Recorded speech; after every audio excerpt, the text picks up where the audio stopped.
আশরাফ আলী থানভী রাহমাতুল্লাহ আলাইহি লেখেন, মহাসমুদ্রের মাঝে একটা স্টিমার চলতেছে।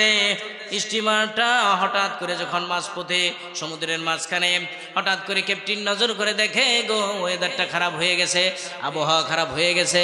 স্টিমারের প্যাসেঞ্জারদেরকে অ্যালার্ট করতেছে, শোনেন সবাই, বলে আপনারা কিন্তু অবস্থান করেন, যার যার হালতে থাকেন, কারণ আবহাওয়া কিন্তু বড় খারাপ হয়ে গেছে। না জানি কখন সাইক্লোন শুরু হয়ে যায়, ঘূর্ণিঝড় শুরু হয়ে যায়, কখন না জানি তুফানের কবলে পড়ে স্টিমারটাও কি হয়ে যায়, ডুবে যায়। ওই স্টিমারের মধ্যে একটা মুসলমান নারী ছিল, গর্ভবতী মহিলা। সুবহানাল্লাহ। ওই মুসলিম নারীটি আমার আল্লাহর কাছে ডাক দিয়ে বলেন, মালিক, আল্লাহু আকবার, ডাক দিয়ে বলে, মালিক, আমি একটা মুসলমান নারী, গর্ভবতী মহিলা, প্রেগনেন্ট অবস্থায় আছি, হামেলা অবস্থায়। রব্বুল আলামিন ওয়েদার খারাপ হয়ে গেছে, আবহাওয়া খারাপ হয়ে গেছে, কেন জানি মনে হয় কিছুক্ষণের মধ্যে ঝড় তুফান শুরু হয়ে যাইতে পারে। ও মালিক, আয় আল্লাহ, জ্বরের কবলে পড়ে এই স্টিমারটা যদি ডুবে যায়, আমি তোমার উপর তাওয়াক্কুল করলাম, তোমার উপর ভরসা করলাম, মেহেরবানি করে তুমি নিজে হাতে আমার হেফাজত কইরো। আল্লাহর উপর ভরসা করলে আল্লাহ হেফাজত করেনি? আমরা কি আল্লাহর উপর ভরসা করি? কি করাটা যে করে, জ্বরের তুফানে ঘর বাড়ি আশেপাশে সব তুফানে বাইঙ্গা সুইরা শেষ করে লাইছে। একজন বাচ্চা গেছে, বাচ্চা গে হেরা কো, দেখছো তাল গাছের ধন্না দিছিলাম দিকে বাচ্চা গেছে, কয়নি? আল্লাহ কয়, দেখ সব সাফ করে লাইলাম, ঘূর্ণিঝড়ের মধ্যে ফালাইয়া হেরা হারিকেন লাগায়া তারে বাঁচায় রাখছি আমি একটা উসিলা মাধ্যমে, যে কোনো একটা কারণে। আর হ্যাঁ, আমার প্রশংসা থইয়া হ্যাঁ তাল গাছের দন্ডার প্রশংসা। এমন বুকা মুসলমান আছে না? আর কিছু কিছু মুসলমান আছে তো মনে করেন বিপদ পড়লেই আল্লাহরে গাল্লি দেয়, মরার খুদা, লিল্লার খুদা, খালি আমারই ফাইলা, কয়নি? এক বরিশাল্লা বেড়া, এটা তো আবার ইউটিউবে যাইতেছে, পরে আবার আমার জিগাইব কমেন্টে, কোন বরিশাল্লা কোন বেড়াটা। বরিশাল মাহফিলে গেছিলাম, পরে যাই শুনছি, বলতেছে কয় মুই একটা ঘটনা শুনবেন নি হুজুর মোর। কয় কি ঘটনা? কয় মুই একদিন বাজার থেকে যাইতেছি, বুঝছেন নি হুজুর? আমি হ্যাঁ কওনি। বুঝতে যাইতেছি, হঠাৎ করে যে জ্বরের তুফানে পইরা এমন অবস্থা হয়েছে, মুই কি করবো, একেবারে গা তার মধ্যে গিয়ে পড়ছি। পরে দিয়ে আবার বিজলি মারে, তখন মুই মনে মনে কইছি যে আল্লাহ মুরে যে গা তার মধ্যে ফালাইছে, আবার লাইট মেরে দেয়, ঠিক মতো পড়ছি না। বুঝলেন না কথা? ওটা তো আমি এত নকল করতে পারি না, তখন এতটুকু বুঝছি। হ্যাঁ কইতেছে গা তার যে পড়ে গেছে, গা বিজলি মারে না, আল্লাহ লাইট মেরে দেয়, ঠিক মতো পড়ছি না। আসলে সে বাতাসের গতিতে নিজের টেকেল দিতে পারলে গাতায় যায় পড়ছে। আল্লাহ কি লাইট মারছে না এমনি বার কোন বিজলি হচ্ছে? কথা কোন ঠিক কিনা? জ্বরের কবলে পড়ে গেছে, ঠিকই দেখতে দেখতে স্টিমারটা ডুবে গেছে। স্টিমারটা যখন ডুবে গেছে, ওই গর্ভবতী মহিলা আল্লাহর উপর তাওয়াক্কুল করতেছে। আশরাফ আলী থানভী রাহমাতুল্লাহ আলাইহি লেখেন, আল্লাহর উপর তাওয়াক্কুল করার কারণে দেখো আল্লাহ কেমন ভাবে হেফাজত করে। ওই মহিলাটি এইভাবে সাঁতার জানে না, সে পানির মাঝে কাঁপাইতেছে। হায় হায়, কি করবে কি করবে, পানি এভাবে মনে হয় তাকে ডুবাই নিবে। হঠাৎ করে নজর করে দেখে গো কোথা থেকে যেন একটা তক্ত বাইসা ওনার গায়ের মাঝে আইসা লাগছে। মহিলাটি তক্তের মাঝে বর দিয়া তক্তের মাঝে উঠা পড়ছে, হাতকে বৈঠা বানাইয়া সামনের দিকে যাইতেছে। কিন্তু ঘটনা তো খারাপ হয়ে গেছে, তার তো ডেলিভারি ডেট ছিল আরো অনেক পরে। কিন্তু এই জ্বরের কবলে পড়ে স্টিমার মধ্যে থাকার কারণে, নড়াচড়া করার কারণে পেইন শুরু হয়ে গেছে, প্রসব বেদনা তার শুরু হয়ে গেছে। এখন সে মনে হয় তার ভিতরে এমন একটা অবস্থা, এখনই মনে হয় সন্তান প্রসব হয়ে যাবে। মনে মনে ভাবতেছে, আর আল্লাহর কাছে বলে, আয় আল্লাহ, সন্তান প্রসবের সময় কত মানুষ লাগে, আগুন লাগে, পানি লাগে। আয় আল্লাহ, এই মহাসমুদ্রের মাঝে তক্তের মাঝে আমি একটা গর্ভবতী মহিলা, আমার যদি এখন সন্তান প্রসব হয়, কোথায় পাবো মানুষ? কে আমার সহযোগিতা করবে? কে আমাকে পার করবে? আপনারা বলেন তো, কোনো মানুষ ছাড়া, আগুন পানি ছাড়া আমার আল্লাহ সন্তান প্রসব করাইতে পারেনি? কোনো মানুষের দরকার আছে? বাইতুল মুকাদ্দাস থেকে হযরতে মরিয়ম আলাইহিস সালাতু ওয়াস সালামকে যুবকেরা যখন তাড়ায় দিয়েছিল, যেই পাহাড়ের পাশে হযরতে ঈসা নবী জন্মগ্রহণ করেছিলেন, বলেন তো সেখানে কোনো থার্ড পারসন ছিল কিনা? কোনো মানুষ ছিল?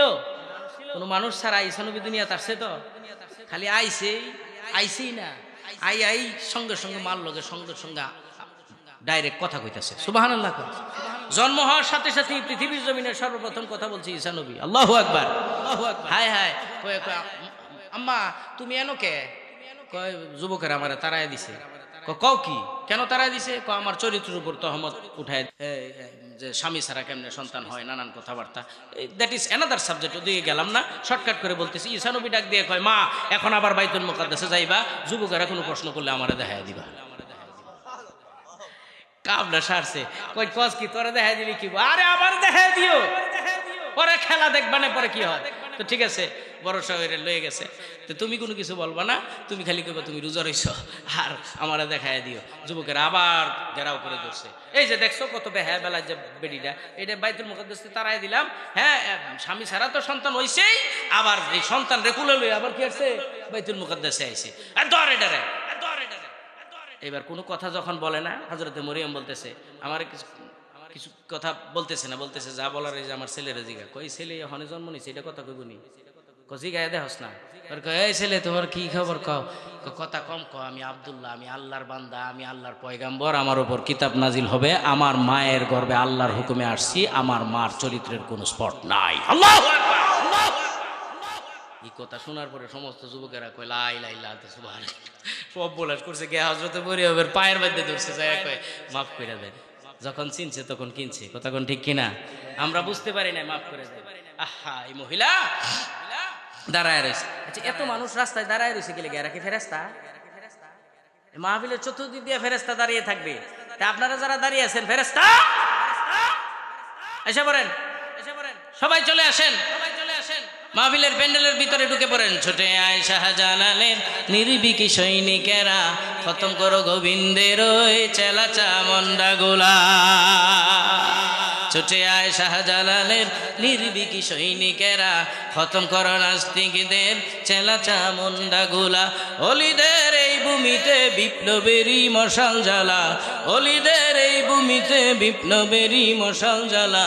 ছুটে আয় শাহজালালের নির্ভীক সৈনিকেরা, খতম করো নাস্তিকদের চেলা চামুন্ডা গোলা। শাহজালালের স্বপ্ন ছিল আল কোরআনের জ্বলবে আলো, শাহজালালের স্বপ্ন ছিল আল কোরআনের জ্বলবে আলো, সে আলোয় ছড়িয়ে দিতে বিপ্লবেরই মশাল জ্বালা। ছুটে আয় শাহজালালের নির্ভীক সৈনিকেরা, খতম করো নাস্তিকদের চেলা চামুন্ডা গোলা। শাহজালালের পাকভূমিতে যারা আসে বাগ বসাতে, শাহজালালের পাকভূমিতে যারা আসে বাগ বসাতে, রোজারতের দালাল ওরা এদেশ থেকে জলদি তারা। ঠিক কিনা? ঠিক কিনা? আমার দেশের মধ্যে যদি কোনো শকুনের নজর পড়ে, ওর চোখ তুলে ফেলা হবে। ঠিক কিনা বলে? ইঞ্চি ইঞ্চি মাটি সোনার চাইতে খাঁটি, কথা কন ঠিক কিনা? ঠিক কিনা? আমার ভাইয়েরা কষ্ট হইতেছে? আতিক সাবা সারাক পর্যন্ত মাইকটা চালু থাক, এটা তো চান। কে কে চান না দেখে একটা আগে ডস খাইছি হুজুর, আর না শিক্ষা হয়েছি। মাশাআল্লাহ, মনোযোগ আছে। হৃদয়ের জানালা খুলে দাও না, আহা, দিলের কান লাগায় শুনতে হবে, কথা কোন ঠিক কিনা? দিলের চোখ দিয়ে দেখতে হবে। ওয়ালাহুম আযানুল্লাহ ইয়াসমাউনা বিহা ওয়ালাহুম আয়ুনুল্লাহ ইবসিরুনা বিহা। দিলের কান, দিলের চোখ যদি ফিট করেন, আলোচনা শুনতে ভালো লাগবে, কথায় কথা বারে বুঝনে পেট ভরে। আরশাদ আলী থানভী রাহমাতুল্লাহ আলাইহি লেখেন, ওই মহিলাটি তক্তের মাঝে ভাসতেছে, হঠাৎ করে তার সন্তান প্রসব হয়ে গেছে। জোরে কোন আলহামদুলিল্লাহ। সন্তান প্রসব হয়ে গেছে, তক্তের মাঝে মহিলা নবজাতক শিশুটাকে নিয়ে হেলতেছে দুলতেছে, সন্তানকে বুকের সাথে মুখ লাগাইয়া দিছে, সন্তানকে তার দুধ পান করাচ্ছে। কত খুশি! তক্তের মাঝে মহাসমুদ্রের মাঝে সে আসে। সন্তান প্রসব হওয়ার পরে সন্তানকে নিয়ে যখন সময় কাটাচ্ছে তক্তের মাঝে, হঠাৎ করে নজর করে দেখে বহু দূর থেকে কোথা থেকে যেন একটা তক্তের উপর সওয়ার হয়ে একটা যুবক তার হাতকে বৈঠা বানাইয়া তার দিকে অগ্রসর হচ্ছে। যুবতী মহিলা ওই যুবকটিকে দেখার পরে মনে মনে ভাবতেছে, ব্যাপার কি? যুবকটি আমার দিকে এত দ্রুত গতিতে আসতেছে, তার কারণ কি, তার উদ্দেশ্য কি? তখন আবার আল্লাহকে ডাক দিয়ে বলেন, রব্বুল আলামিন, এই যুবকটির উদ্দেশ্য যদি খারাপ হয়ে থাকে, আয় আল্লাহ, তোমার উপর তাওয়াক্কুল করলাম, তুমি আমাকে হেফাজত কইরো। সন্দেহ হচ্ছে এত দ্রুত গতিতে কেন আসতেছে। আর যদি নেক উদ্দেশ্যে এসে থাকে তাহলে তো ভালোই। বলতে বলতে যুবকটি তার হাতকে বৈঠা বানাইয়া দ্রুত গতিতে যুবতী মহিলার তক্তের সাথে আইসা তার তক্তটা লাগাইয়া দিছে। এবার এই যুবতী মহিলা ডাক দিয়ে বলে, রে যুবক, কিছুক্ষণ আগে তুমি কোথায় ছিলা আর আমি কোথায় ছিলাম? জ্বরের কবলে পরে স্টিমার ডুবে গেছে। আর যে আল্লাহ তাআলা তোমাকে জ্বরের কবল থেকে, স্টিমার থেকে, হত্যা করা থেকে, ধ্বংস থেকে তোমাকে রক্ষা করেছে, ওই আল্লাহর কসম খেয়ে বলি, যদি কোনো খারাপ উদ্দেশ্য নিয়ে তুমি এসে থাকো, ইত্তাকুল্লাহ, আল্লাহকে ভয় করো। আর যদি ভালো উদ্দেশ্য নিয়ে এসে থাকো তাহলে তো কোনো কথা নাই। যুবকটি ডাক দিয়ে বলে, আরে যুবতী, আমি কোনো ওয়াজ শোনার জন্য তোমার এখানে আমি আসি নাই। আমি যেই উদ্দেশ্যে এসেছি ওই উদ্দেশ্য পুরা করে তারপর এখান থেকে যাব। কি উদ্দেশ্য? বলতে বলতে যুবকটি, এই জালেমটা এই নবজাতক শিশুটিকে টান দিয়া, যুবতীর মহিলার বুক থেকে টান দিয়া ছোট বাচ্চাটাকে সমুদ্রের মাঝে নিক্ষেপ করে দিয়েছে। যুবতী মহিলা একটা চিৎকার মেরে এই তক্তের মাঝে পড়ে গেছে, ডাক দিয়ে বলে, রব্বুল আলামিন, আয় আল্লাহ, আমার কলিজার টুকরা সন্তানকে এই জালেম ছেলেটি আমার উপর জুলুম করার জন্য আমার এই সন্তানকে আল্লাহ সমুদ্রের মাঝে নিক্ষেপ করে দিয়েছে। মালিক গো, আমি তোমার উপর তাওয়াক্কুল করলাম, এই পর্যন্ত, যেই পর্যন্ত না এই পর্যন্ত তুমি আমাকে হেফাজত করেছ, তোমার উপর ভরসা করার কারণে আমার সন্তানকেও দয়া করে তুমি হেফাজত কইরো। যেই মুহূর্তে যুবকটি যুবতীর দিকে হাত বাড়াচ্ছে, ইমানদারদের রক্ষা করার জন্য কে আছে? জোরে কোন? সত্যিকারের ইমানদার যদি হয়ে থাকো, আল্লাহ বলেন, ওয়াকানা হাক্কান আলাইনা নাসরুল মুমিনিন, সত্যিকারের ইমানদার মুমিন যদি হও, তোমাকে নসরত করা, সাহায্য করা আমি আল্লাহর উপর ওয়াজিব হয়ে যায়।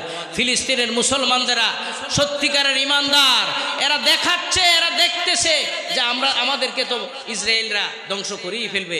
ইমানের পরিচয় তারা দিতেছে। তারা জানে মরলেই শহীদ, বাঁচলে গাজী। তারা জীবন বাজি রেখেছে, আল্লাহ তাআলা হেফাজত করবে। কারণ নবী বলেছেন, এই ফিলিস্তিনি বাইতুল মুকাদ্দাসকে হেফাজত করার জন্য মুসলমানদের মধ্যে একদল থাকবে যারা জীবন দিবে, বাইতুল মুকাদ্দাস ইহুদিদের হাতে তুলে দিবে না। কিন্তু আবার এমনও আমরা দেখি, এমনও আছে মুসলমান নামদারি, আলেম নামদারি অনেক বেঈমান থাকবে, মুনাফিক থাকবে, যারা এই ইহুদিদের সাথে, ইসরায়েলের সাথে আতাত করবে। তারা বলবে, হ্যাঁ, যে মুসলমানেরা ভুল করছে, ইসরায়েলরাই ঠিক করেছে, হামাসরা কেন হামলা করলো। এই আলেম নামদারি অনেক, হ্যাঁ, ঘুমটা পড়নেওয়ালা অনেক বেঈমানও আছে যারা এই ইসরায়েলের পক্ষেও কথা বলে। কথা কোন ঠিক কিনা? আরে সহি বলে দাবি করো, সহি বলে দাবি করো। যে সহি দাবি করনেওয়ালারা মুসলিম আলেমদের পক্ষে কথা বলে না, মুসলিম মুসলমানদের পক্ষে কথা বলে না। এই সমস্ত সহি দাবি করনেওয়ালা আলেম হতে পারে, এরা মুসলমান হতে পারে না, এরা মুনাফিক। কথা বলেন ঠিক কিনা? আমি পরিষ্কার করে বলতে চাই, মুসলমান মনে রাখবেন, আল্লাহর নবীকে কাফের মুশরিকেরা যতটুকু কষ্ট দিয়েছে, এর চাইতে বেশি কষ্ট দিয়েছে নবীজিকে মুসলমান নামদারি মুনাফিকের বাচ্চারা। কথা বলেন ঠিক কিনা?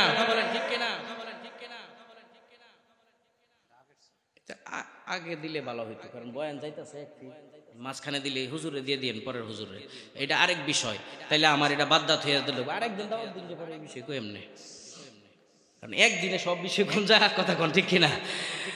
মুসলমান নামদারি মুনাফিক যারা, এরা সবাই ইসলামের শত্রু। কথা কোন ঠিক কিনা? এরা কোরআনের দুশ্মন, এরা মাদ্রাসা মসজিদের দুশ্মন, ওলামায়ে কেরামদের দুশ্মন। এরা হার হালতই সর্ব অবস্থায় ক্ষতি করতেছে। ঠিক কিনা কোন? আপনার আমার নবী মক্কা থেকে মদিনায় যায় নাই, মদিনায় যায় নাই। আবার মদিনা থেকে মক্কায় ফাতে মক্কা যখন হয়েছে, মক্কা বিজয় হয়েছে, নবী আসে নাই। আসার পরে নবী কাবা ঘরের ভিতরে ঢুইকা দেখে 360টা মূর্তি। কথা কোন ঠিক কিনা? নবী মূর্তিগুলো দইরা মূর্তি নম নম করছে না, দইরা ভেঙে লাইছে। কি করছে? একবারে সব কি করছে? ভাঙ্গা ফেলাইছে। মূর্তিগুলোকে রক্ষা করার মতো কেউ ছিল? নবীর ভয়ে কাফেররা সবাই কি করতেছে? পলাইতে শুরু করছে। আমি বলতে চাই, wait and see, today or tomorrow এদেশে একদিন ইসলাম কায়েম হবে। কথা কোন ঠিক কিনা? এদেশে একদিন ইসলাম কায়েম হবেই হবে, হবেই হবে। কোনো একদিন এদেশের আকাশে কালেমার পতাকা উড়বে,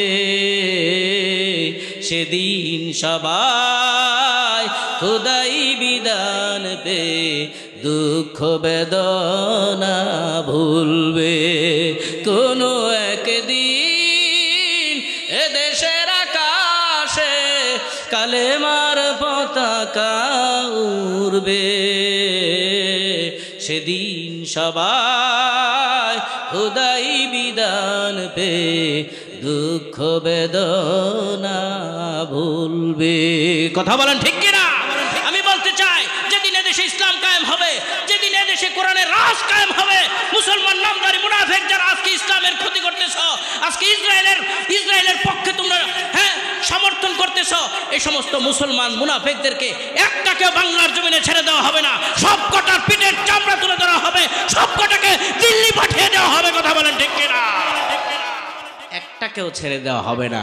তোমরা মনে কইরো না গুমটা দিয়ে তোমরা কোথাও লুকাইবা, এই গুমটা খুইলা সব কিছু মুসলমানদের সামনে ওপেন করে দেওয়া হবে। কথা বলেন ঠিক কিনা? ঠিক কিনা? বাবারা, ভাইয়েরা, বন্ধুরা, আমাদের এক ভাই উনি বলছিল যে যে মানহাজের লোকেরা, সহি আকীদার লোকেরা মুসলমানদের পক্ষে কথা বলতে পারে না, মুসলিম আলেমদের পক্ষে কথা বলতে পারে না, এমন মানহাজের এমন আকীদার লোকদের এমন আকীদার উপরে থুতু নিক্ষেপ করা দরকার। আবার ওই আকীদার লোকে আমার ভাই আবু তোহা মোহাম্মদ আদনানকে বলছে পেশাব করে দেওয়ার দরকার। যে পেশাবে জন্ম নিছে এরা তো পেশাবের কথাই কইব। কথা কোন ঠিক কিনা?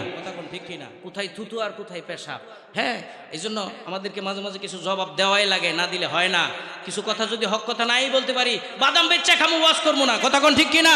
আমি তো আমার বয়ানে বলি, মসজিদের মিম্বারে বসে যদি উলামায়ে কেরাম হক কথাগুলো বলতে পারতো, আজকে তাফসীরুল কোরআন মাহফিলে উলামায়ে কেরাম যদি হক কথা বলতে পারতো, ইসলামকে নিয়ে বাংলামি করার সাহস কোনো নাস্তিকের বাংলার জমিনে হইতো না। কিন্তু হক কথা তো বলাই যায় না। যখন মিম্বরে বসে সুদের বিরুদ্ধে বয়ান করি, সভাপতি কাশে। আনেন হুজুর, আনেন, শেষ করে দিতাম তো, হুজুরে নিয়ে আসেন।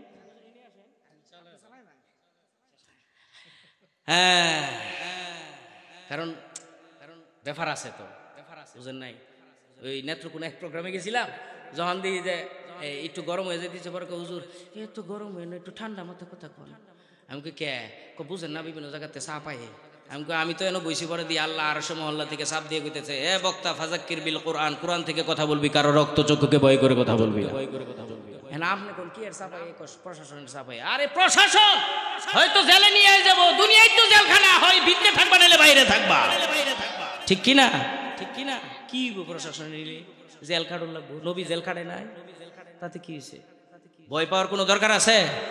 डरते नहीं दुनिया में मुसलमान किसी से, डरते नहीं दुनिया में मुसलमान किसी से, जब मिल गई है दौलत ईमान नबी से, जब मिल गई है दौलत ईमान नबी से, माशा के दरख्ती में पुरश में वही तौहीद, हर राह गुजारात संगे जनात आरे नादारीम, हर राह गुजारात संगे जनात आरे नादारीम। ऐ मर्द मुसलमान तुझे है घर की कसम है, दुश्मन ही मुकाबल पे लगा नारे तकबीर, दुश्मन ही मुकाबल पे लगा नारे तकबीर। ऐ मर्द मुसलमान है तू मर्द मुसलमान, एक हाथ में तलवार है दूसरा में है कुरान, एक हाथ में तलवार है दूसरा में है कुरान। मुसलमान কোনো ভয় আছে? কেন নাই? কে আছে? জোরে কোন? আল্লাহর উপর তাওয়াক্কুল করবেন, সব সর্ব অবস্থায় হেফাজত করবে কে? আল্লাহ। আমার ভাইরা, যুবকটি যখন সামনের দিকে অগ্রসর হচ্ছে, মনে আছে? হ্যাঁ, এটা ঠিক রেখেন, যত হানুই দৌড়ায় এটা ঠিক রেখেন। যুবকটি যখন যুবতীটির দিকে সামনের দিকে অগ্রসর হচ্ছে, আমার আল্লাহ ইমানদারকে কেমনে হেফাজত করে? সঙ্গে সঙ্গে সমুদ্রের তলদেশ থেকে বিশাল বড় আকারের একটা জানোয়ার আইসা যুবকটাকে থাফা মাইরা মুখের ভিতরে নিয়ে পেটের ভিতরে ডুব দিয়ে একবারে সমুদ্রের মাঝে ডুব দিছে। আল্লাহু আকবার কর। মুখের মধ্যে নিয়ে পেটের মধ্যে গেছে, পরে কই দিছে? সমুদ্রের মধ্যে অন্ধকার কয়টা গেছে, এক হইল ফ্যাটের ভিতরে অন্ধকার, আবার পানির নিচের অন্ধকার। আল্লাহ মর জন্মের মরা। যুবতী সন্তানের বিরহ বিচ্ছেদ সহ্য করতে না পায়রা চোখের পানি ফেলে ফেলে কান্দে। নিজের হাতকে বৈঠা বানাইয়া তক্তটা আস্তে আস্তে করে সামনের দিকে নিতেছে, আর ডাক দিয়ে বলে, মালিক, মহাসমুদ্রের মধ্যে আমি এক যুবতী তক্তের মাঝে বসা, এই পর্যন্ত তুমি আমাকে তোমার উপর ভরসা করার কারণে তুমি হেফাজত করছো, বাকি সময়ও তোমার উপর ভরসা করতে চাই। আল্লাহ তাআলা, যদি আমি এই মহাসমুদ্রের মধ্যে থাকি, এখানে বাঁচার কি ব্যবস্থা হবে?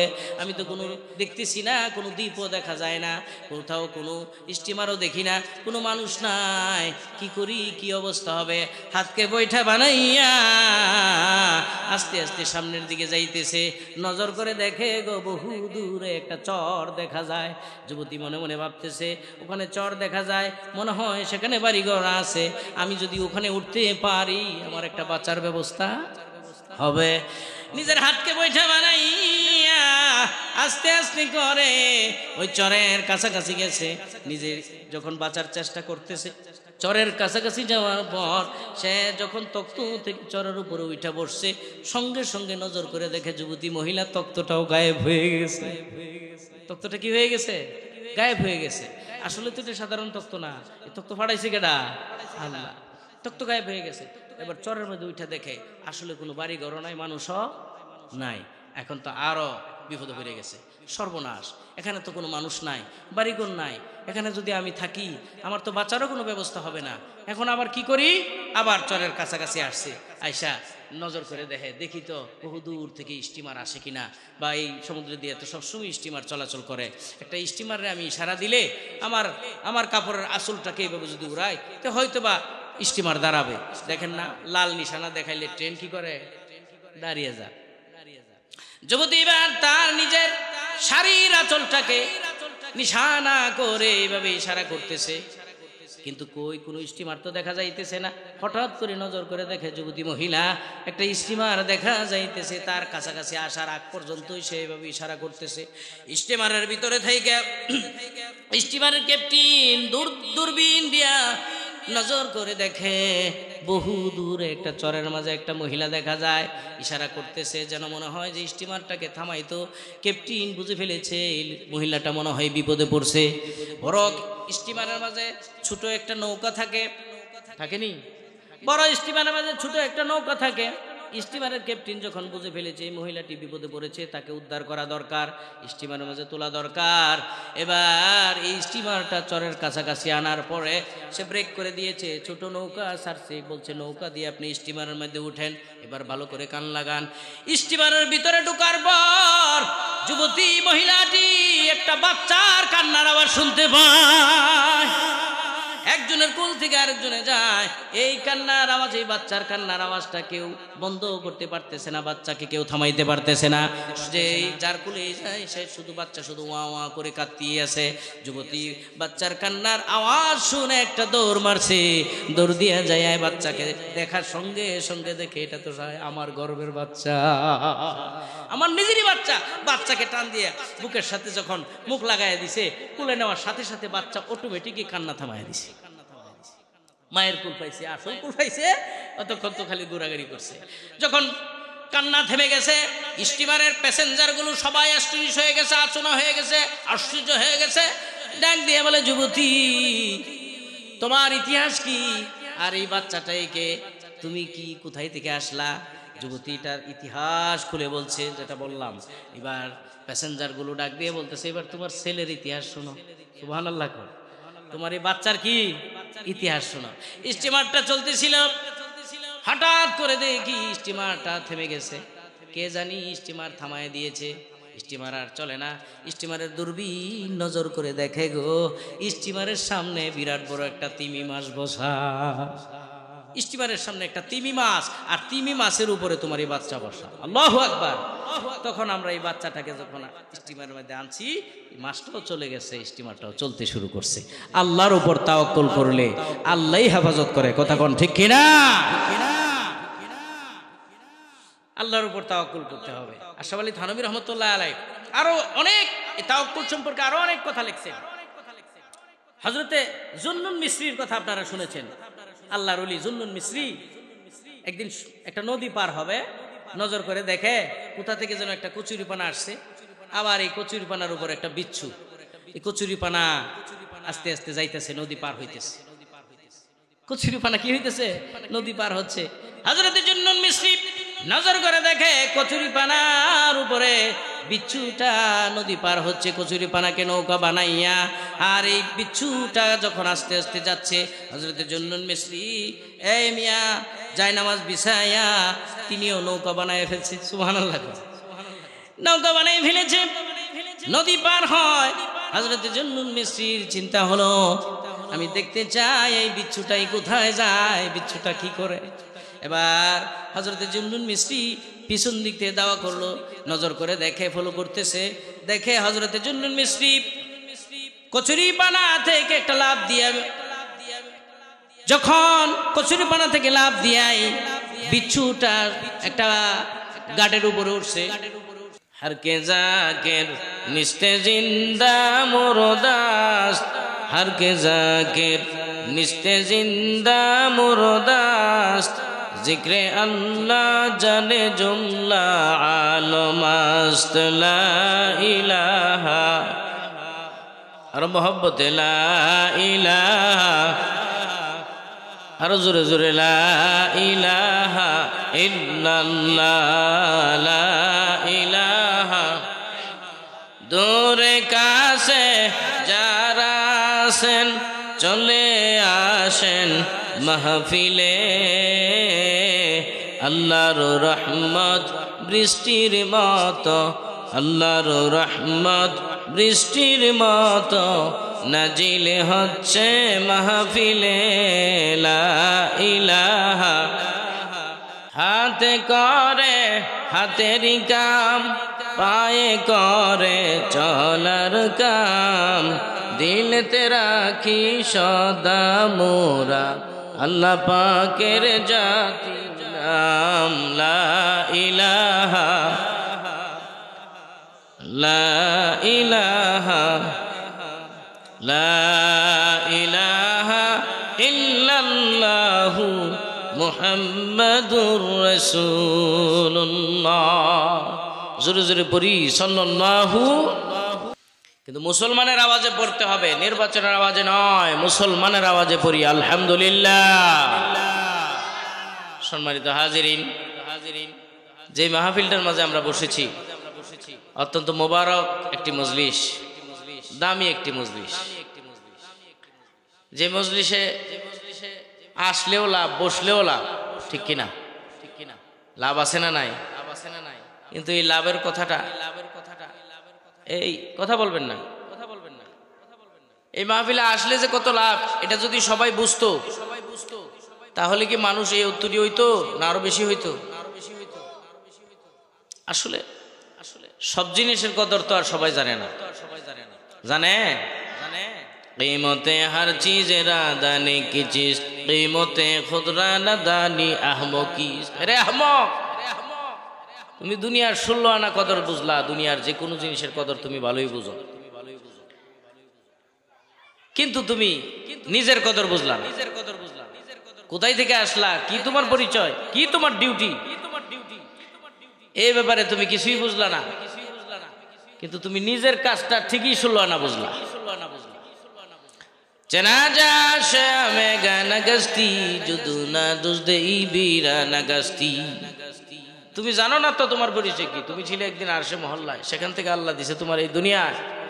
এই দুনিয়াটা কেমন বলে, আর দুনিয়া মাজরাতুল আখিরা, দুনিয়া হলো আখিরাতের শস্য ক্ষেত্র। এই দুনিয়াটাকে যে অস্তিত্ববান মনে করবে তাকে কুকুরের সাথে তুলনা করা হয়। দুনিয়াটা কেমন তুমি জানো নি? কই দেলা তাকে দড়ি খাকে মেজাজি কুনি বানান্দে তো ফ্লাকা খবাসি। দুনিয়াটা হলো গাছের ছায়ার মতো, নদীর স্রোতের মতো, ছোট ছোট ছেলেদের টুফাতি খেলার মতো, আজকে আছে কালকে না। এই দুনিয়া ছোট ছোট ছোট বাচ্চারা টুফাতি খেলে না, গাছের পাতা টাতা লতা দিয়া সিরাটিরা আনে আর কয় ফেজের বাজার বড়। চড়া 200 টাকা কেজি। আর এমনি কইতাছে আর কি, আসলে কিন্তু পেঁয়াজ কিনতে যায় নাই, এমনি ফাতা সিরাটি রায় গেছে। মায় যখন ডাক দে আব্দুল্লাহ খানা খাবি না, তখন সে এই যে নকল খানাটারে ওয়া ফালায় দিয়া আসল খানা খাইতে যায়। এই দুনিয়াটা হইল নকল, আসল দুনিয়া আসল খানা এখানে না, আসল খানা খাইব মুমিন জান্নাতে। কথা কোন ঠিক কিনা? দুনিয়া বলে হুজুর দুনিয়া ছাড়াও তো চলা যায় না, নৌকা পানি ছাড়া চলে না, চলে চলে না, পানি ছাড়া নৌকা চলে না। কিন্তু পানির ভিতরে যদি, নৌকার ভিতরে যদি পানি ঢুকে, নৌকা যেমন ধ্বংস, ঠিক তেমনি ভাবে একজন ইমানদারের ভিতরে, মুমিনের ভিতরে দুনিয়া ঢুকলে মুমিন ধ্বংস। প্রাণের ভাইয়েরা আমার,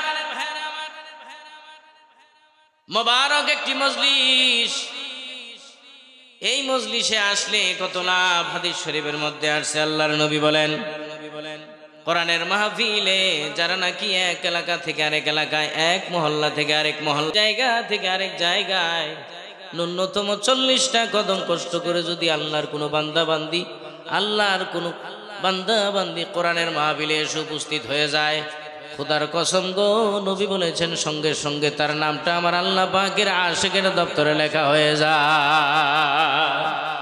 मैं आशिक मौला हूँ मेरे इश्क निराला, है जुम्ना जहाँ जिसकी तजल्ली से उजाला, आशिकारा मिल्लत मजहब जुदास, आशिकारा मिल्लत मजहब जुदास, आशिकारा मिल्लत मजहब खुदास। आशिकদের দল আলাদা, আশিকদের দল জুদা। আল্লাহর পাগলের সংখ্যা কম, শয়তানের সংখ্যা বেশি। আল্লাহ বলেন আমি আমার পাগল যারা তাদের পক্ষেই আছি। সুবহানাল্লাহ। এই যে মাহফিলে বসছেন, ওলামায়ে কেরাম কোরআন হাদিসের আলোচনা করবে, কোরআনের কথাগুলো কেমনে শুনতে হবে এটা বলে দিছে কে? জোরে কোন? আল্লাহ বলে দিছে। আল্লাহ বলেন ইযা কুরিয়াল কুরআনু ফাসতামিউ লাহু ওয়া আনসিতু লাআল্লাকুম তুরহামুন।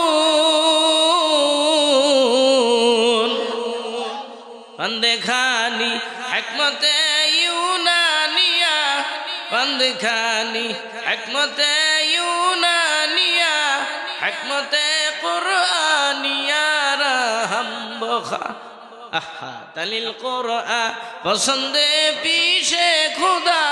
এই গলার মধ্যে চাপ দিয়ে ধরে অপারেটরকে, বাইরে গেছে, আমার গলা মনে হয় 20 মিনিটেই ভেঙে যাবে। আমার এত ইকো বেশি দরকার নাই, সাউন্ডটা এত দরকার নাই যে কানে বাজে, আমার গলা সেভ করতে হবে। গলার ভিতরে কেমন চাপ দিয়ে ধরতেছে, একটু দেখেন, একটু দেখেন।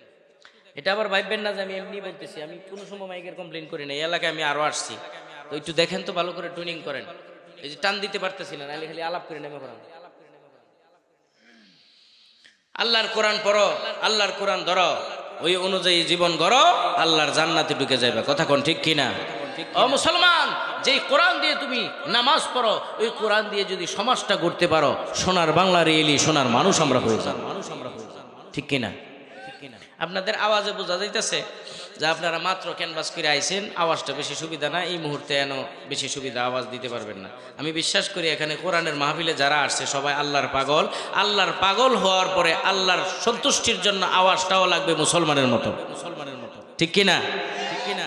একটু আগায় বসেন তো, মাশাআল্লাহ, আগায় বসেন। মুরব্বী বাবারা বেয়াদবি নেবেন না, আপনাদের আওয়াজটা কম হইলেও আমার কোনো আপত্তি নাই। আপনাদেরকে বলি নাই আমি যে আপনারা আগায় বসেন। যুবক ভাইরা যারা আছে একটু আগায় বসেন। আপনারা যারা আমার সামনে বসছেন, আমি ওয়াজ করবো, আপনারা আওয়াজ দিবেন, পারবেন তো ইনশাল্লাহ? ঠিকঠাক মতো উত্তর দিয়েন, পারবেন তো? কে কে আওয়াজ দিবেন না দেখি? হাত উঠাইছে দুইজনে। এটা হেইডা বুঝছো, অমুক ভাইয়ের চরিত্র, এইটা আওয়াজ দিত না। আল্লাহর নবীও তো কোরআনের আলোচনা করছে, করে নাই? করে নাই? আল্লাহর নবী দিন বুঝাইছে, আল্লাহর নবী কোরআনের কথা বলছে, আল্লাহর নবী সাহাবীদের সামনে কোরআনের আলোচনা করছে, ইমানের আলোচনা বেশি বেশি করে করত। আমার আপনার নবী বলতেন, ও আমার সাহাবীরা, জাদ্দিদু ঈমানিকুম, তোমরা তোমাদের ঈমানকে নতুন করো, তোমরা তোমাদের ঈমানকে ওয়াশ করো। ফাকাইফা নুজাদ্দিদু ঈমানানা ইয়া রাসূলুল্লাহ, নবীজি গো ঈমানকে আবার নতুন করে কেমনে, ঈমানকে আবার ওয়াশ করে কেমনে? আল্লাহর রাসূল বলেন আকসিরু বিযিকরি লা ইলাহা ইল্লাল্লাহ, বেশি বেশি করে কালেমার জিকির করো, তোমার ঈমান নতুন হবে। জিকিরের মজলিসে আমরা বসছি, মজলিসে জিক্রে রিয়াজুল জান্নাতাস, কওলে বরহক ই রাসূলানে খুদাস। আল্লাহর নবী বলেন জিকিরের মজলিসটা হলো জান্নাতের বাগান। কে বলছে? নবীজি। কে বলছে? আপনার আমার নবী কি অনর্থক কোনো কথা বলে? অহেতু একজন আরেকজনের জিজ্ঞাসা করে, কি রে এই লোকটা কি কয়ে গেল রে তোরে? বুঝোস না, খাইয়া তো কোনো কাম নাই, মুহরে একটা সানি নেডি ভাঙছে আর এমনি অনর্থক কথা বলে। কিন্তু আপনার আমার নবী অহেতুক কিছু কথা বলছে? কোনো কথাই অনর্থক বলছে? নবীজির প্রত্যেকটা কথা কার কথা? মুহাম্মদ হারগিজ না গুপ্তা তা না গুপ্তা জিব্রাইল, জিব্রাইল হারগিজ না গুপ্তা তা না গুপ্তা রব্বি জালিল, গুপ্তা আল্লাহ বুয়াদ আর চেয়াজ হালকু মে আব্দুল্লাহ বুয়াদ। নবী বলেন আমি কোনো কথা অনর্থক বলি না, অহেতুক বলি না, যতক্ষণ না পর্যন্ত জিব্রাইল ফেরেশতা আমার কাছে ওহী নিয়ে না আসে। জিব্রাইল কয় আমিও যখন তখন নবীজির কাছে যাই না, যতক্ষণ না পর্যন্ত আমার আল্লাহ আমাকে আদেশ না করেন। তাহলে বোঝা গেল আমার আল্লাহর কথা, জিব্রাইলের কথা, নবীর কথা এক কথা, ঠিক কিনা? সেই নবী বলছে মজলিসে জিক্রে রিয়াজুল জান্নাতাস, কওলে বরহক ই রাসূলানে খুদাস, বলে জিকিরের মজলিস হলো জান্নাতের বাগান। এই যে জিকির করছি আমরা, করি না একটু আগে, জিকিরের দ্বারা লাভ হয় নাই? কিতাবের মধ্যে আসছে কালেমার জিকির করেছেন তো আল্লাহ রাব্বুল আলামিনের আরশের পাশে একটা খুঁটি আছে, খুঁটিটা থরথর করে কাঁপতে শুরু করে দেয়। জোরে কোন আল্লাহু আকবার। আমার আল্লাহ ডাক দিয়ে বলে খুঁটি রে এমন ভাবে কেন কাঁপো রে, তোমার কাঁপার কারণ কি? খুঁটির জবান খুলে যায়, ডাক দিয়ে বলে আল্লাহ তাআলা অমুক এলাকায় নান্দিয়া সাঙ্গন বল্লার টেক অমুক এলাকায় এক মাহফিলে বসে তোমার এমুক পাগল বান্দা অমুকের ছেলে অমুকের নাতি আয় আল্লাহ তোমার কালেমার জিকির করতে শুরু করেছে। আল্লাহ গো তার জিন্দিগির গুনাহ মাফ না করলে আমি খুঁটি কিন্তু থামবো না। আমার আল্লাহ ডাক দিয়ে বলেন খুঁটি রে এইভাবে আর কাঁপিস না, তোর কাঁপার কারণে আমার আরশের মাঝে জালজালা শুরু হয়ে গেছে। যা যা, আমি আল্লাহ ঘোষণা করলাম যে ব্যক্তি আমি আল্লাহর কালেমার জিকির করেছে, আমি আল্লাহ ঘোষণা করলাম তার জিন্দিগির সগীরা গুনাহ মাফ করে দিলাম। লোকটার সগীরা গুনাহ মাফ হয়ে গেছে। এবার ডাক দিয়ে কয় আল্লাহ হ্যাঁ আমি কিন্তু থামবো না। কারণ কি? বলে তার সগীরা গুনাহ মাফ করছে, তার বাপ যে মরে গেছে এটারই কেন। সুবহানাল্লাহ কোন? বলে তার বাপেরও সগীরা গুনাহ মাফ করে দিছে। সুবহানাল্লাহ কোন? নিজের গুনাহ সগীরা গুনাহ। এইবার বর্ণনায় পাওয়া যায় আরো কাঁপে। আল্লাহু আকবার। এই আরো কাঁপস কেন, ব্যাপার কি? হ্যাঁ বলে কাঁপতেছে এই কারণেই যে মহল্লাবাসী একত্রিত হইয়া তুমি তোমার কালেমার জিকির করা শুরু করছে, এই এলাকায় যত মানুষ মারা গেছে তাদের সগীরা গুনাহ তো মাফ করো না এখনো। সুবহানাল্লাহ কইতেন না? তাহলে জিকিরের দ্বারা লাভ আছে না নাই? এই জন্য আল্লাহ রসুল বলছে আকসিরু বিযিকরি লা ইলাহা ইল্লাল্লাহ, বেশি বেশি করে কালেমার জিকির করো। এখন কালেমার জিকির সব কাম ফালায়া দিয়ে খালি জিকির করবেন এই কথা কইছে? হ্যাঁ, ব্যক্তি জীবনে তোমার জিকির, পারিবারিক জীবনে তোমার জিকির, রাষ্ট্রীয় জীবনে তোমার জিকির, কামাই রুজিতে তোমার জিকির, ওঠা বসায় মুআশারায় মুআমালায় হার হালতে সর্ব অবস্থায় তুমি কার জিকির করবা? আল্লাহর। আল্লাহর জিকির মানে আল্লাহর স্মরণ, আল্লাহর ইয়াদ। আরে বাবা একটা মানুষের মধ্যে যদি আল্লাহর জিকির থাকে, আল্লাহর ইয়াদ থাকে, আল্লাহর স্মরণ থাকে, সে যদি একটা ব্যবসায়ী যদি আল্লাহর জিকির করে, আল্লাহর স্মরণ করে, আচ্ছা কোন তো ওই ব্যবসায়ীটাকে 2 নম্বর মালকে 1 নম্বর বলে বিক্রি করব, ওজনে কম দিব, কাস্টমারে ঠগাবো, ফরমালিন মিশাইব, জিকির কার? আল্লাহর রাসূল বলেন যেই ব্যবসায়ী 2 নম্বর মালকে 1 নম্বর বলে বিক্রি করবে না, কাস্টমারকে ঠগাবে না, আল্লাহর খৌফ আল্লাহর ভয় তার অন্তরে থাকার কারণে ওজনে কম দিবে না, মানুষকে ঠগাবে না, এমন একটা সঠিক ব্যবসায়ীকে কিয়ামতের কঠিন ময়দানে আমার আল্লাহ নবীদের সাথে হাসর করাইব। ব্যবসার কথা কত সুন্দর করে আল্লাহর নবী বলছে। আর এই ব্যবসাটা করা সুন্নত, আর এই সুন্নতটাই আমল করতে যায় কয়জনে সুন্নতের নিয়তে করে?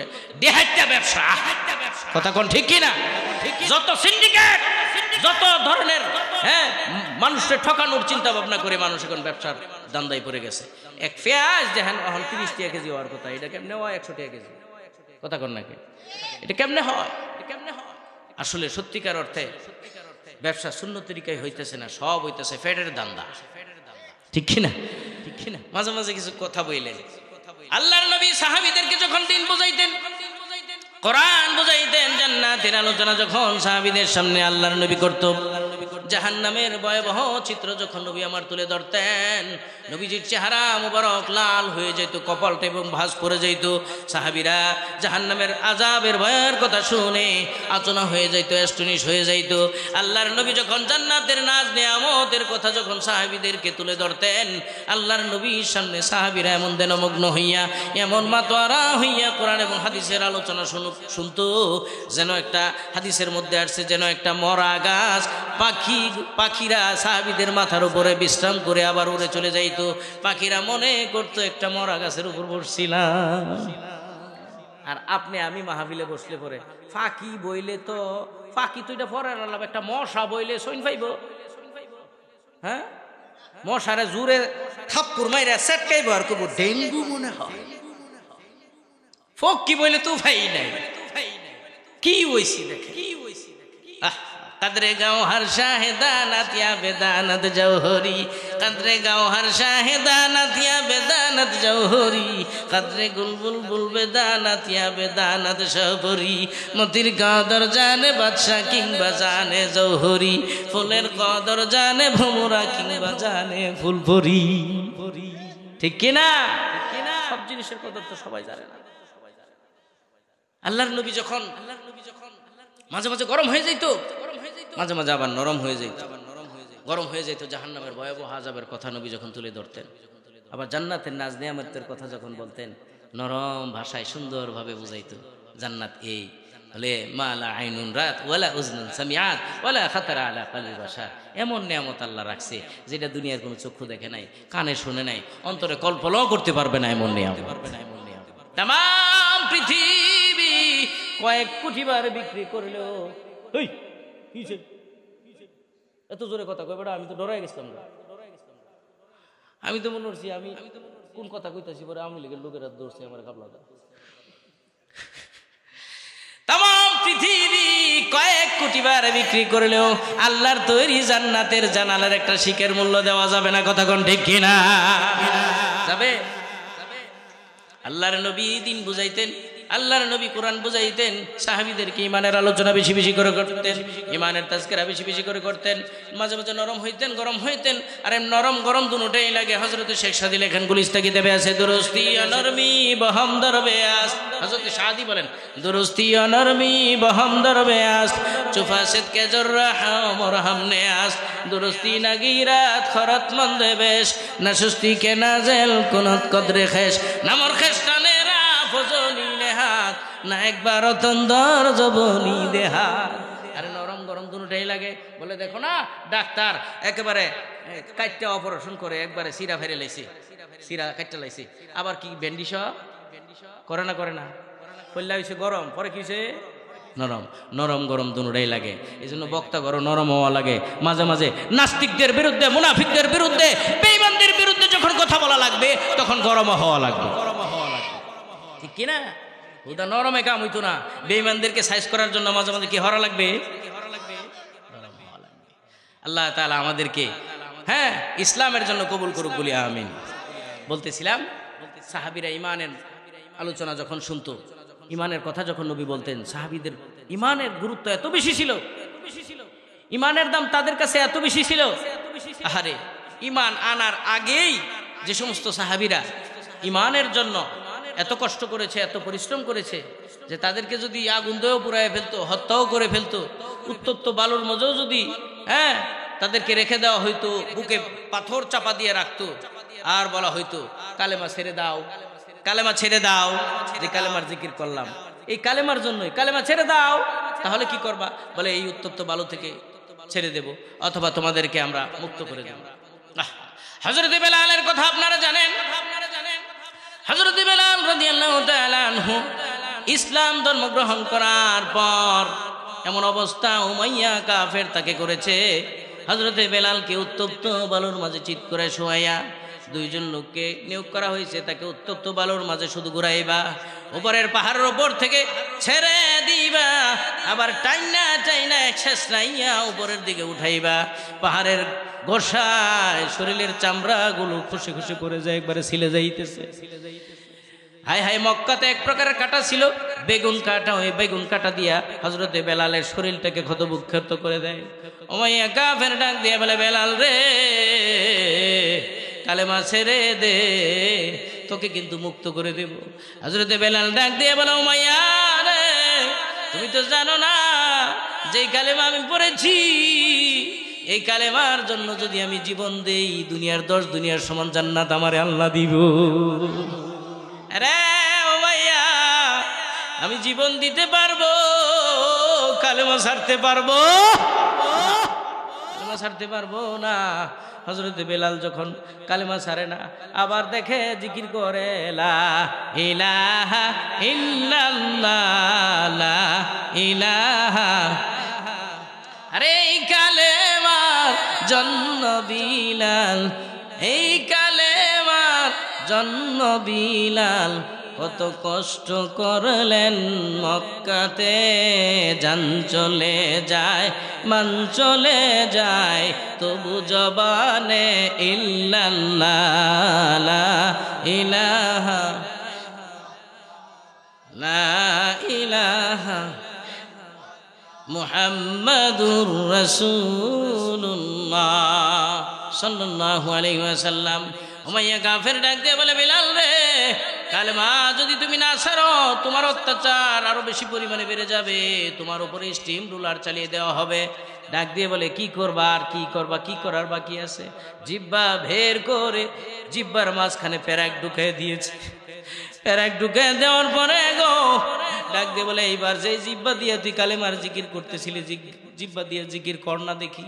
এরপরে জিকির পুরোপুরি করতে পারে না, শুধু উচ্চারণ আসে, আহাদ আহাদ, আল্লাহু আকবার কর, আহাদ। এই বেলাল কত দামি হইছে, শুধু কালেমার জন্য, ইসলামের জন্য শুধু জীবন বাজি রাখছে। তো এত দামি হইছে যে আমার নবী মেরাজ করে আয়েশা ডাক দিয়ে কয়, বিলাল রে, তুই কি এমন আমল করস? আমি জান্নাতে যখন হাঁটলাম, এর আগে দেখলাম তোর পায়ের আওয়াজ শোনা যায়। হযরত বেলাল ডাক দিয়ে বলে, নবীজি গো, আমি উমাইয়ার কৃতদাস ছিলাম, হযরত আবু বকর খরিদ করে মুক্ত করে দিয়েছিল আমাকে। নবী গো, তারপর থেকে আমি আপনার খেদমতে, এরপর থেকে আমি আপনার খাদেম হয়ে আসি। নবী, তেমন আমল আমি করি না, শুধু 2 রাকাত আমি ওযু করার পরে, প্রত্যেকবারই ওযু করার পরে তাহিয়াতুল ওযু 2 রাকাত নামাজ আমি পড়তাম, 2 রাকাত নামাজ পড়তাম ইখলাসের সাথে, আমলের নিয়তে। আমার নবী বলেন, বেলাল রে, তোর এই আমলটাই মনে হয় আল্লাহর কাছে কবুল হয়ে গেছে। আমল से जिंदगी बनती है, जन्नत भी और जहन्नम भी एक है कि अपनी फितरत है, ना नूरी है ना नारी है। আমলের কারণে জান্নাত মিলে, আমল না করার কারণে জাহান্নাম। বাবারা, ভাইয়েরা, বন্ধুরা, যারা আমরা যতক্ষণই আলোচনা শুনবো, আমলের নিয়তে শুনবো, হ্যাঁ, আমল যদি বাস্তবায়ন হয়, আল্লাহর জান্নাতে যাওয়ার পথ সুগম হয়ে যাবে। জোরে কোন সুবহানাল্লাহ। আল্লাহ তারা আমলের নিয়তে শোনার তৌফিক দান করুন। ইমানের কথা বলতেছিলাম যে নবী ইমানের কথা বলতেন যে তোমরা ইমানকে ওয়াশ করো, ইমানকে নতুন করো। আমরা তো সবাই এখানে যারা আছি সবাই ইমানদার বলে দাবি করি, কথা কোন ঠিক কিনা? কিন্তু আল্লাহ তাআলা আমার তেলাওয়াতকৃত আয়াতে আল্লাহ বলতেছেন কিছু গুণ লাগবে, যে গুণগুলো থাকলে ইমানদার বলে আপনি দাবি করতে পারবেন। যেমন 1 নম্বরে আল্লাহ বলেন, ইন্নামাল মুমিনুনা আল্লাযীনা ইযা যুকিরাল্লাহু ওয়াজিলাত কুলুবুহুম। আল্লাহওয়ালা যারা, ইমানদার যারা, তাদের সামনে যখন আল্লাহর জিকির করা হয়, কার জিকির? এখানে বসে আছি কার জন্য? জিকির করলাম কার? লাভ হইছে কার? আল্লাহ। বুঝছেন না? এটা কি মনে হচ্ছেন ট্রাক্টর আর নৌকা? বুঝকিল জব দিয়ে লাভ হইছে কার? আমাদের। যা কিছুই করি সবকিছু কার জন্য? কিন্তু লাভ কার? আমার নিজের। দুনিয়ার সব মানুষ যদি কয় যে আল্লাহর জিকির করতাম না, আল্লাহর গোলামি করতাম না, নামাজ রোজা পড়তাম না, কিচ্ছুই করতাম না, আল্লাহর কোনো লস আছে? আর সবাই যদি কয় সবাই মিল্লা নামাজ পড়মু, আল্লাহর সব গোলামি করমু, আল্লাহর যত যেভাবে হুকুম হাকাম আছে সেভাবে চলমু, আল্লাহর কোনো লাভ আছে? আল্লাহওয়ালা যারা, তাদের সামনে যখন আল্লাহর জিকির করা হয়, আল্লাহর স্মরণ করা হয়, ওয়াজিলাত কুলুবুহুম, তখন তাদের অন্তরটা থরথর করে কেঁপে উঠে। এটা কার কথা? আল্লাহ নিজেই বলেন, ওয়াইদা তুলিয়াত আলাইহিম আয়াতুহু যাদাতহুম ঈমানা, তাদের সামনে যখন আমি আল্লাহর আয়াতগুলো, উপদেশগুলো তুলে ধরা হয়, যাদাতহুম ঈমানা, তখন তাদের অন্তরটা থরথর করে কেঁপে উঠে, অন্তরটা থরথর করে কেঁপে উঠে। 3 নম্বরে হলো ওয়া আলা রাব্বিহিম ইয়াতাওয়াক্কালুন। গুণগুলো বলে দিতেছি আজকে, কয়েকটা গুণ আছে, মোটামুটি 5টা গুণ, যদি থাকে 3টা পুরস্কার আল্লাহ তাআলা দিবে। ওয়া আলা রাব্বিহিম ইয়াতাওয়াক্কালুন, যারা ইমানের দাবি করে তারা ভরসা করবে একমাত্র কার উপরে? জোরে কোন? আল্লাহর উপরে। এদিকে তাকান, পানি পরে দিকে কি কত পানির মধ্যে বীজ যাওয়া শুনছি। ইমানদার ভরসা করবে কার উপরে? আল্লাহর উপর ভরসা করলে আল্লাহ তাআলা কেমনে তার বান্দাদেরকে সেভ করে, কেমনে তার বান্দাকে হেফাজত করে, তার একটা চিত্র আশরাফ আলী থানভী রহমতুল্লাহ আলাইহি তুলে ধরেছেন। আমার কথা না, মাওয়াইজে থানভী নামক কিতাবে আছে। আশরাফ আলী থানভী রহমতুল্লাহ আলাইহি বলেন যে দুনিয়ার মানুষেরা রে, আল্লাহর উপর ভরসা করলে আল্লাহ তাআলা কেমনে মানুষকে হেফাজত করে শুনো। কিভাবে বলতেছে শুনে। একটা মহাসমুদ্রের মাঝে, পর্দার আলের মা বোনেরা মনোযোগ সহকারে শুনেন, মহা একটা বড় একটা সমুদ্রের মধ্যে, মহাসমুদ্রের মধ্যে একটা স্টিমার যাইতেছে। স্টিমার যখন যাইতেছে, হঠাৎ করে দেখে ওয়েদার খারাপ হয়ে গেছে, আবহাওয়া খারাপ হয়ে গেছে। এখন স্টিমারে যারা থাকে, আবহাওয়া খারাপ হয়ে গেলে স্টিমারের যারা প্যাসেঞ্জার আছে তাদের অবস্থা কি? 12টা বাজে না? 8টার সময় কয়টা বাজে? আবহাওয়া খারাপ। বরিশাল লঞ্চে, চাঁদপুর লঞ্চে গেছেন আপনারা? কেউ গেছেন না? আমি তো প্রায় ওই রোডে যাওয়া হয়, অনেক সময় কেবিনে ভাড়া করে বিভিন্ন প্রোগ্রামে যাই। তো যদি দেখি আবহাওয়া খারাপ, জিন্দিগি সব গুণ আল্লাহর কাছে মাপ চাইয়া পরে তবা টবা কাইটা বয়ে থাকি, নাকি কন? এটাই তো রাস্তা, আর কোনো রাস্তা আছে?